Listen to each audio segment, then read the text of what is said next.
We've sure gotten unhappy with each other. Being a victim is stylish. Being picked on provides the ultimate social cachet. A lot of us are looking for an excuse to be violent, or at least nasty. No matter what your political or religious leaning is, someone has it out for you. No matter what your own beliefs, you have it out for some other group. Everyone is honked off about something. Well, everyone except me. I'm mellow because I'm too lazy to get mad at anyone, except any human or business who dares put me on hold again. Those are the only members of the human race who I would gleefully burn at the philosophical stake. Other stuff honks me off. But, with most things, I can get annoyed without being outraged. This is to say, most things that go wrong, including corruption, embezzlement, and graft, honk me off, but don't inspire me to fantasize involving kindling and a lighter. All of us have our hot spots. It's just that most of us have the self-control not to act on our basest impulses. I'm usually able to avoid doing that. But when I find myself talking to machines, or waiting to talk to a human for an hour or two, while some very obnoxious loud music plays on a loop, which is only broken up by the same repetitive ads, well, I do get a bit aggravated and a little bit less than ladylike. Too many big organizations are unable to, or simply refuse to provide decent customer service. They have no respect for your time, privacy, or the limitations of your bladder. In a typical call to our local utility providers, I will be passed from employee to employee until I'm not sure I can remember why I called in the first place. Even if someone acts like they know the answer you need, they are usually wrong. It doesn't matter which department you call, it's always the wrong one. If you're lucky, the first employee can pass you along to the second without dropping your call. I have had this good fortune a few times, but not what I would call often.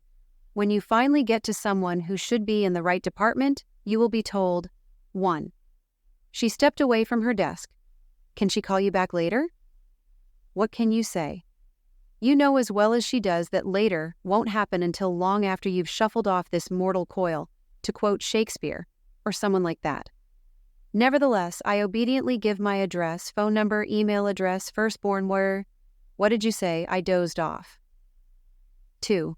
Unfortunately, the person you need to talk to is on vacation, maternity leave, is having a visit with aliens from outer space, or just plain won't take calls until after hell freezes over, or her coffee break ends, whatever happens later. It's always the same message. We don't care if you are trying to decide whether to drop the bomb, Mr. President, or just trying to find out why Lucille's water bill is so damn high you won't be able to talk to anyone until Monday. Hello, police. I just got a call from a very disgruntled customer. Yes, Lucille was her name, as a matter of fact. A frequent flyer with tech support is that it isn't their program and they can't give you advice about anybody else's product. But I'm running it on your platform. Certainly you can help me troubleshoot. No, even if I could, I wouldn't. And no, I have no idea how to contact XX so that you can ask them. Hold buttons and automatic answering machines are designed to make us feel even less important than we are. Unless you're a celebrity or well-known politician or athlete, that's damned unimportant. Now, many businesses don't even respect your time enough to pay a real live person to interrupt your conversation, TV show, dinner, or, well, your job. That last might be more of a blessing than an annoyance. I guess it depends on what you do for a living. For the last month, Alice has been trying to sell me insurance. Michelle wants me to buy medical supplies. They weren't sisters, but they had a lot in common. For one thing, they weren't even real. I'm sure a replica of their voices came from a person at some point, but whoever she was is probably at home watching TV or sitting on her back porch chatting with friends while I miss being able to do those things myself because I'm too busy listening to her pre-recorded voice on the phone. The setup was clever. I thought Michelle was a recorded voice until I decided to tell her a thing or two.